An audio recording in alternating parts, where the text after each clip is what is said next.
साथियों, चार धाम यात्रा से पहले आप ये समझ लीजिए कि आप पहाड़ों पर आने के लिए आपको टोल टैक्स के अलावा ग्रीन सेस टैक्स भी देना होगा और बिना ग्रीन सेस टैक्स के आपको ऋषिकेश के ऊपर नहीं जाने दिया जाएगा। सुबह 4 बजे से लेकर के रात को 10 बजे तक चेकिंग अभियान टाइट होगा और यात्रा के लिए आपकी जेब थोड़ी सी और ढीली होगी। और आपको यह भी बता दूं कि मोटर व्हीकल एक्ट में संशोधन की पूरी तैयारी है, जिसे यात्रा से पहले लागू कर दिया जाएगा, जिसमें बाहरी वाहनों द्वारा किए जाने वाले अवैध संचालन को 100% रोकने की पूरी तैयारी है और अवैध टैक्सी संचालन को भी रोकने की पूरी तैयारी है। तो अगर आप बाहरी राज्यों से आ रहे हैं टैक्सी बुक करके या फिर अपनी प्राइवेट गाड़ियों से, तो ग्रीन सेस देने के लिए तैयार रहें।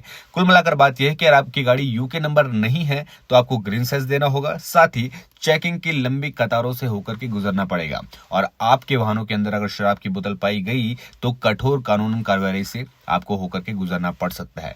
तो अब सवाल यह आता है कि आप करें क्या। दोस्तों, चार धाम यात्रा को सुगम बनाने के लिए बसों की संख्या बढ़ाई जा रही है। साथ ही अगर आप ऋषिकेश से टैक्सी बुक करते हैं तो आप सेफ हैं, आपका समय बचेगा। तो आपसे निवेदन ये है कि अगर आप चार धाम यात्रा के लिए आ रहे हैं तो बस या फिर यूके नंबर की प्राइवेट टैक्सी से ही यात्रा करें, ताकि आपकी यात्रा सुगम हो, ग्रीन सेस से बचे और लंबी कतारों से भी बचेंगे।